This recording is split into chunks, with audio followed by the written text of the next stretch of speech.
नमस्कार दोस्तों, मैं हूं पुलकित मोहन सिंगला। स्वागत है आपका हमारे चैनल में। दोस्तों, आप सबको रक्षाबंधन की बहुत बहुत शुभकामनाएं और उम्मीद करता हूं आप सभी ने ये पर्व अच्छे से बनाया होगा।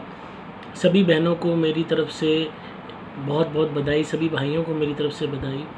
दोस्तों, यही कहूँगा कि जीवन में रक्षाबंधन के त्यौहार को एक फॉर्मेलिटी और एक बेसिक रिचुअल मत बना के चलो, इसके मायने समझो। आज हो क्या रहा है कि लोगों ने जितने भी रिलेशन बना रखे हैं, भाई बहन के रिलेशन बहुत ऐसे भी हैं जहाँ पे सिर्फ एक बाहरी तौर पे दिखावट है, बाहरी प्यार दिखाने की वजह अंदरूनी दिल से प्यार नहीं है। ये जितने भी कस्टम है, राखी बांधना, मिठाई खिलाना, नारियल देना, भाई को तिलक लगाना, भाई का बहन के प्रति रक्षा करने का वादा करना, रक्षा दोनों में से कोई भी किसी की कर सकता है। ज़रूरी नहीं है कि भाई ही बहन की रक्षा करेगा।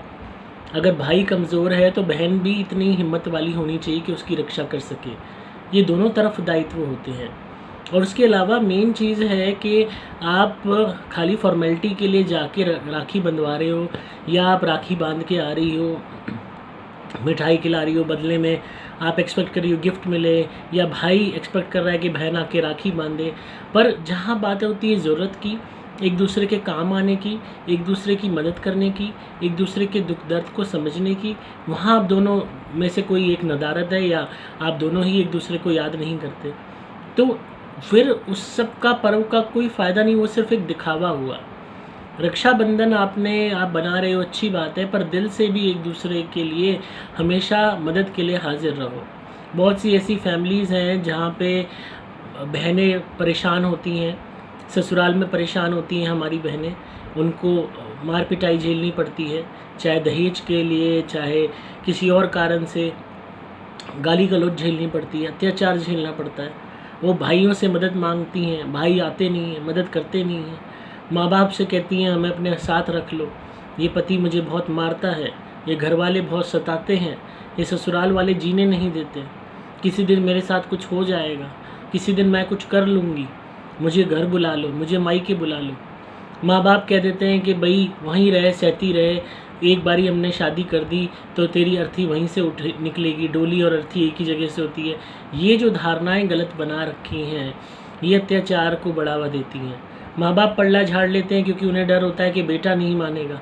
बेटा क्यों नहीं मानेगा? क्योंकि बेटे की बहू नहीं मानेगी कि वो वापस आके बहन रहे। तो ऐसी आइडियोलॉजी रख के, थिंकिंग रख के, ये जानते हुए भी कि आपकी बहन पिट रही है, उसका बुरा हाल हो रहा है, उसके साथ प्रताड़ना हो रही है, वो जानते हुए भी अगर आप चुप्पी लगाए हुए हो तो, और उसके बावजूद आप बेशर्मों की तरह राखी बंधवाने जा रहे हो ससुराल, या वो आपके मायके आ रही है, तब भी आपके लफ्ज़ से ये दो बात नहीं निकल रही कि बहन हम तेरे साथ हैं, अगर कोई दिक्कत है तो यहाँ रहे, या तेरे साथ कुछ हुआ तो नहीं, तुझे कुछ उसने किया तो नहीं, तू ठीक तो है ना, तू खुश तो है ना, अगर आपसे ये बात भी नहीं निकल रही, और आप चाहे फिर आप कितने ही महंगे तोहफे दे दो, कितना ही आप दिखावा कर लो, उस रक्षाबंधन के कोई मायने नहीं है। वो सिर्फ दिखावा है, सिर्फ झूठ है, फरेब है। अगर आप उस बहन के काम ही नहीं आए, उसकी आप मददगार ही नहीं रहे उसके प्रति, उसको आप 2 वक्त की रोटी ना दे सके, आप उसको अपने घर में जो उसका भी घर था उसमें एक छोटा सा हिस्सा भी ना दे सके रहने के लिए, तो लानत है आप पे। फिर उस बंधन का, फिर राखी बंधवाने का कोई फ़ायदा नहीं, क्योंकि आप उसकी रक्षा तो कर ही नहीं रहे। कोई पराया मर्द उसका पति बनने का लाइसेंस लेने के बाद उसको मार रहा है, पीट रहा है, गाली गलौज कर रहा है, अत्याचार कर रहा है, झगड़ा कर रहा है उसके साथ रोज़, और आप उसकी रक्षा करने की बजाय ये सब होने दे रहे हो, क्योंकि आपके अंदर या तो यूँ कह लीजिए डर है अपनी पत्नी का, या खुदगर्जी है, या लालच है, या आप इतने बेशर्म हो गए हो कि अपनी ही बहन को किसी और आदमी द्वारा पिटते देख रहे हो, डांट खाते देख रहे हो, गाली सुनते देख रहे हो, और आपका खून नहीं खोल रहा। फिर उस जो कलाई भाई बहन का हाथ थामने के लिए होती है, उसको बचाने के लिए होती, वो कलाई आप कैसे आगे कर सकते हो राखी बंधवाने के लिए? तो कहीं ना कहीं ये आपके उस मानसिकता में खोट है, आपकी लाचारी नहीं है, ये आपकी खुदगर्जी है। और इस खुदगर्जी के साथ अगर आप जी रहे हो तो राखी बंधवाने का भी आपको कोई हक नहीं है। इसी तरह वो बहनें जो भाई की मदद नहीं करती, भाई के प्रति उनका प्रेम नहीं है, पैसे के लिए, प्रॉपर्टी के लिए भाई को मरते देखना चाहती हैं, भाई के मरने की कामना करती हैं। झगड़ा विवाद ज़मीनी इतना बढ़ गया है कि एक ही दिमाग में वो है कि भाई का झगड़ा करवाओ उसकी पत्नी से, उसका घर तोड़ो, उसके घर में परेशानी पैदा करवाओ, उसको कैसे भी अलग करो उसकी पत्नी से। अगर वो प्यार से रह रहे हैं तो क्यों रह रहे हैं? हमेशा अगर नेगेटिव आप सोच रखती हो कि मुझे अपने भाई को बर्बाद करना है, उसका घर तोड़ना है, उसको पूरी तरीके से हमारे ही वश में रहे, तो आपको अपने भाई की शादी नहीं करनी चाहिए थी। जब उसने शादी कर ली तो उसका दायित्व वहाँ भी होगा, यहाँ भी होगा, हर जगह होगा, क्योंकि जिसको ब्याह के लाया उसकी तरफ भी दायित्व होगा, जो बच्चे पैदा होंगे उनकी तरफ भी दायित्व होगा। तो ऐसे में आपको एडजस्टमेंट करनी होगी, हर एक को समझना होगा।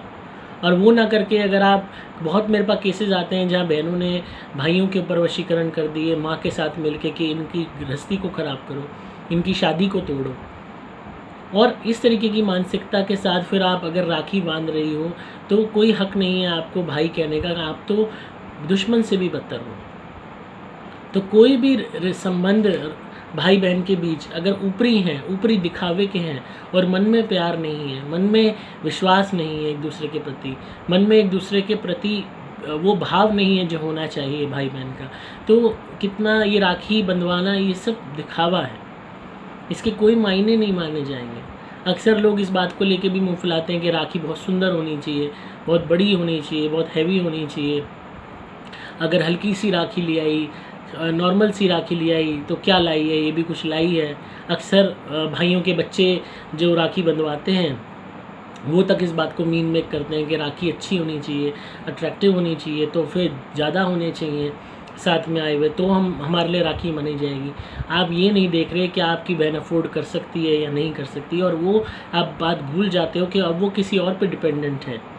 क्या उनका पति इतना खर्चा करने देता है या नहीं देता, वो कितना पैसा उनको देता है लिमिटेड, उसमें वो बेचारी कैसे भी करके आपके लिए लाती है। उसका भाव देखने की बजाय, उसका प्यार देखने की बजाय, उसकी श्रद्धा देखने की बजाय आप पैसे से और पैसे से आने वाले सामान के बेसिस पे तोल रहे हो उसका प्यार, कि राखी बड़ी नहीं है, राखी छोटी है, अच्छी नहीं लग रही है, औरों की तो बड़ी राखी थी, मिठाई का डब्बा एक ही है, अरे नमकीन नहीं आई, ड्राई फ्रूट नहीं आए, तो आप तो फिर लालची भेड़ी हो। फिर तो ये राखी का बंधन थोड़ी हुआ आपके लिए। तो मतलब आप अपने पैसे से 2 मिठाई नहीं खरीद सकते, 2 फालतू चीज़ नहीं खरीद सकते, बहन को कुछ देना तो दूर, आप अगर ये सोच कर रहे हो कि ज़्यादा सामान लाए, चीज़ें लाए, तो हम इसकी ढंग से खातिर करेंगे, तो हम इसको ढंग से उसकी आवभगत करेंगे, नहीं तो नहीं करेंगे, तो ये अपने आप में एक गंदी फितरत है, ये एक मलिनता की निशानी है। इसका मतलब आपकी आत्मा अपवित्र है, लालची है, उसकी आसक्ति इतनी ज़्यादा बढ़ गई है कि वो रिश्तों से ऊपर हो गई है। तो ऐसे भी संबंध देखने को मिलते हैं दोस्तों। ये बहुत छोटी छोटी चीज़ें हैं जिनको लोग दिल पे लगा लेते हैं, बड़ा इशू बना लेते हैं। मेन चीज़ जो मैटर करती है वो ये मैटर करती है कि आप किस नीयत से, किस प्यार से, किस इंटेंशन से एक दूसरे के प्रति आप समर्पित हो।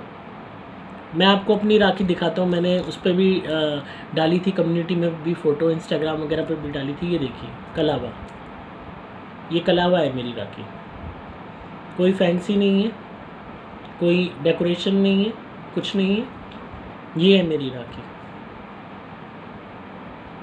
आप इस बात को समझिए, ये मैटर ही नहीं करता कि क्या चीज़ कितनी बड़ी है, कितनी सुंदर है, मैटर करता है वो भाव, वो प्यार। मेरे लिए कलावा सबसे पवित्र राखी मैं इसको मानता हूँ, क्योंकि इसमें किसी भी तरीके की बनावट नहीं है, दिखावट नहीं है।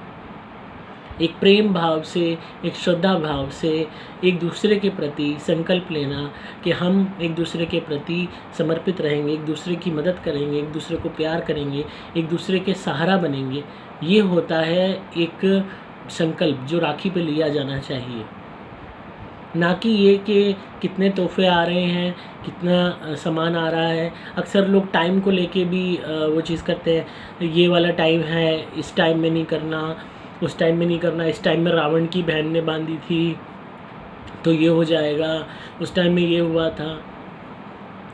आपके लिए सही बताऊं, रियलिटी बताऊं, लॉजिकल रियलिटी बताऊं, आप राखी ना भी बांधो, पर अगर आप एक दूसरे के प्रति हो समर्पित, एक दूसरे को चाहते हो, दिल से चाहते हो, भाई बहन एक दूसरे की मदद करते हो, तो चाहे आप राखी बनाओ चाहे ना बनाओ, मैटर ही नहीं करता। पर अगर आपके मन में वही वाली बात है, लालच है, एक दूसरे के प्रति नफ़रत है, जलन है, गुस्सा है, तो चाहे आप बहुत बढ़िया टाइम के मुहूर्त में राखी बांध लो, चाहे आप राहु काल में बांध लो, चाहे आप भद्रा काल में बांध लो, कोई फ़र्क नहीं पड़ता, क्योंकि आपकी कोई भी तरीके से इंटेंशन प्योर ही नहीं है। और अगर आपकी इंटेंशन अच्छी है एक दूसरे के प्रति, एक दूसरे को चाहते हो दिल से, तो चाहे आप राखी बांधो या ना बांधो, और अगर बांध भी रहे हो, राहु काल आ गया, भद्रा काल आ गया, कोई फ़र्क नहीं पड़ता, क्योंकि वो आपकी भावनाएं नहीं बदलेगा एक दूसरे के प्रति। जहाँ भावनाएं गंदी होती हैं वहाँ वक्त मैटर नहीं करता, त्यौहार मैटर नहीं करता, क्योंकि आपकी आत्मा ही जब गंदी हो गई दूसरे के प्रति, तो कोई भी चीज़ आपको सुधार नहीं सकती। और अगर आपकी आत्मा पवित्र है, सामने वाले की आत्मा पवित्र है आपके प्रति, एक दूसरे को दिल से आप चाहते हो, सामान के हिसाब से, पैसे के हिसाब से नहीं तोल रहे संबंध को, तो कोई वक्त कोई चीज़ मायने नहीं रखती। तो दोस्तों, राखी का पर्व बनाइए, और आज आप सबने बनाया होगा, पर एक चीज़ का संकल्प लीजिए कि हमें वाकई में अपनी बहन की मदद करनी है, उसकी रक्षा करनी है, उसको जितना हम सहारा दे सकते हैं देंगे। बहन को भी मदद करनी है भाई की, अगर भाई थोड़ा कमज़ोर है तो, चाहे फाइनेंशियली चाहे कैसे भी, और अगर बहन कमज़ोर है फाइनेंशियली तो भाई को हेल्प करनी चाहिए। चाहे आप थोड़े से पैसे भिजवा दिया करो, चाहे तोहफे दे दिया करो, कैसे भी करके अगर आप उसकी लाइफ को ढंग का बना सकते हो, उसकी लाइफ को जीने लायक बना सकते हो, तो इससे बेटर कोई ट्रिब्यूट हो ही नहीं सकता। क्योंकि सबसे बड़ी बात है, आपको एक बात बता दूं, blood is thick always thicker than water. कोई भी संबंध कितना ही बढ़िया हो ज़िंदगी में, पर जो माँ जाया भाई होता है, जो माँ जाई बहन होती है, ये आसानी से नहीं मिलती। ये ईश्वर का आशीर्वाद होता है, इसको ठुकराना नहीं चाहिए। क्योंकि जो आपके अपने आपका सोच लेंगे, वो कोई और बाहर का नहीं सोचेगा। बाहर का भी प्यार से आपसे बात करेगा, लूटने के लिए ही करेगा, ज़िंदगी में आएगा लूट के ही चले जाएगा। अपना कोई भी आपका, अगर उसको आपने थोड़ा फालतू दे भी दिया, तो कम से कम दिल में ये मलाल तो नहीं होगा, कम से कम ये तो होगा कि मेरे अपने के ही पास गया। खून तो आप ही का है, आपकी बहन है, आपका भाई है, तो थोड़ा सा बड़ा दिल रखिए। संबंधों को बिगाड़ने की बजाय बनाने का प्रयास कीजिए। अगर छोटा बहुत कोशिश से, छोटी बहुत काट खा के अगर संबंध बरकरार रह जाते हैं, अगर सामने वाले को थोड़े पैसे से संतुष्टि मिल जाती है, अगर बहन को मिल जाती है, भाई को मिल जाती है, तो वही सही, कम से कम संबंध तो बने रहेंगे, वो प्यार तो बना रहेगा, वो आदर भाव तो बना रहेगा। आज हो क्या रहा है, आज भाई बहन, भाई भाई एक दूसरे के खून के प्यासे हैं, दुश्मन से भी ज़्यादा बदतर व्यवहार एक दूसरे के साथ करते हैं, अपनी सारी परवरिश को लज्जित करते हैं, अपने उस सारी सुंदर यादों को खरोच डालते हैं, और सिर्फ पैसे के लिए, ज़मीन के छोटे मोटे टुकड़े के लिए, गहनों के लिए, लालच की हद आप देखिए। ये सब जानते हुए भी कि हम सब ने एक दिन ईश्वर के पास जाना है, एक दिन हमने प्राण त्यागने हैं। आज कोरोना से हर कोई मर रहा है, पता ही नहीं चल रहा, कभी किसी की खबर आ रही है, कभी किसी की खबर आ रही है। हर दिन आंकड़े आ रहे हैं टीवी पे, आज ये मर रहा है, आज वो मर रहा है, आज इतने मरे, आज उतने मरे। तो जीवन का कुछ नहीं पता कब जीवन चला जाए। ये तो अब आंकड़े आ रहे हैं, वैसे भी अगर ये आंकड़े नहीं होते, कोरोना नहीं होता, तो भी लोग मर ही रहे थे, कभी एक्सीडेंट से, कभी किसी बीमारी से, कभी किसी बीमारी से। तो कब आपको इस जीवन यात्रा को ख़त्म करना पड़े, कब आपसे ये भौतिक शरीर छीन लिया जाए, आपको नहीं मालूम। तो इसलिए अपने संबंधों को मत बिगाड़िए, संबंधों को बनाने का प्रयास कीजिए। अगर आप फिज़िकली नहीं जाके राखी बांध सकती या वो आपके पास नहीं आ सकता, फ़ोन पे हालचाल पूछ लीजिए, एक दूसरे के प्रति प्यार से बात कर लीजिए, वो भी बहुत मैटर करता है, वो भी काफ़ी है। ज़रूरी नहीं है आपको पूरा रिचुअल ही बनाना है कि जाके राखी बांध के मिठाई और नारियल ही हो तो ही राखी मानी जाएगी। आप दो लफ्ज़ भी पूछ लोगे कि भाई तू कैसा है या बहन तू कैसी है, तो वो भी अपने आप में एक बहुत बड़ा पर्व होगा। इसीलिए संबंधों को बनाने का प्रयास कीजिए, राखी पे बिगाड़ने का नहीं। संबंध बिगड़े हुए हैं, सुधारने का प्रयास कीजिए। हर रिलेशनशिप को वक्त चाहिए होता है सुधरने के लिए। हो सकता है एकदम से वो आपके प्रति वैसे ना हो, पर अगर आप अपने प्रति ठीक रहते हो, दूसरे के प्रति, उनके प्रति ठीक रहते हो, तो धीरे धीरे हो सकता है संबंध वापस पहले की तरह ठीक होने लगे। मैं तो आपसे खैर यही कहूँगा, ज़िंदगी बहुत छोटी है, बाकी निर्णय आपका है, जीवन आपका है, फैसला लेने वाले आप हो। तो आई होप आपको आज की वीडियो पसंद आई होगी। आप बोलोगे कि मैं हमेशा नेगेटिव क्यों बोलता हूँ। दोस्तों, मेरे पास वो काम नहीं है कि मैं आपको राखी के नाम पे एक ऐसे सुना दूँ। कि भाई आता है, बहन तिलक करती है, राखी बांधती है। जो जीवन की कड़वी सच्चाई है ना, वो किताबी बातों से और इन सब चीज़ों से बहुत दूर है। और आज दुनिया में हर जगह यही है, लड़ाई झगड़ा फसाद, पैसे के लिए, ज़मीन के लिए और झूठी मान प्रतिष्ठा के लिए। हर जगह यही हो रहा है।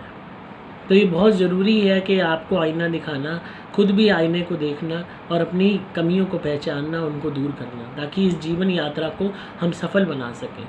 मन में कोई मलाल ना रहे, कोई दुख ना रहे जब हम इस प्राण को त्यागें। तो इसी तरह सुनते रहिए, प्यार देते रहिए, सब्सक्राइब कीजिए चैनल को, ताकि आपको पारलौकिक और आध्यात्मिक दुनिया का ज्ञान मिलता रहे। अगर आपको आज की वीडियो पसंद आई हो तो ज़रूर इसको लाइक कीजिएगा, शेयर कीजिएगा, सब्सक्राइब कीजिएगा चैनल को। आप मेरे से धुनी मंगा सकते हैं। अगर आप किसी भी भूत प्रेत रोग से परेशान हैं, कोई भी नेगेटिविटी है, ब्लैक मैजिक हुआ है आपके ऊपर, तो आप मेरे से सुपर प्लैटिनम या सुपर स्पेशल एक्स्ट्रा धुनी मंगाइए, घर में जलाइए, कमाल के रिजल्ट्स मिलेंगे। हर तरीके की भूत प्रेत ब्यादा का नाश होने लगेगा, काला जादू कटने लगेगा। आप मेरे द्वारा भी मंत्रित कवच या लॉकेट धारण कर सकते हैं। इससे सदैव आपकी रक्षा होगी। नज़र, टोक, हाई, दोष हर एक से आपकी बचाव होता रहेगा। आप मुझसे अपनी कुंडली भी बनवा सकते हैं, अपने ग्रहों के उपाय करवा सकते हैं।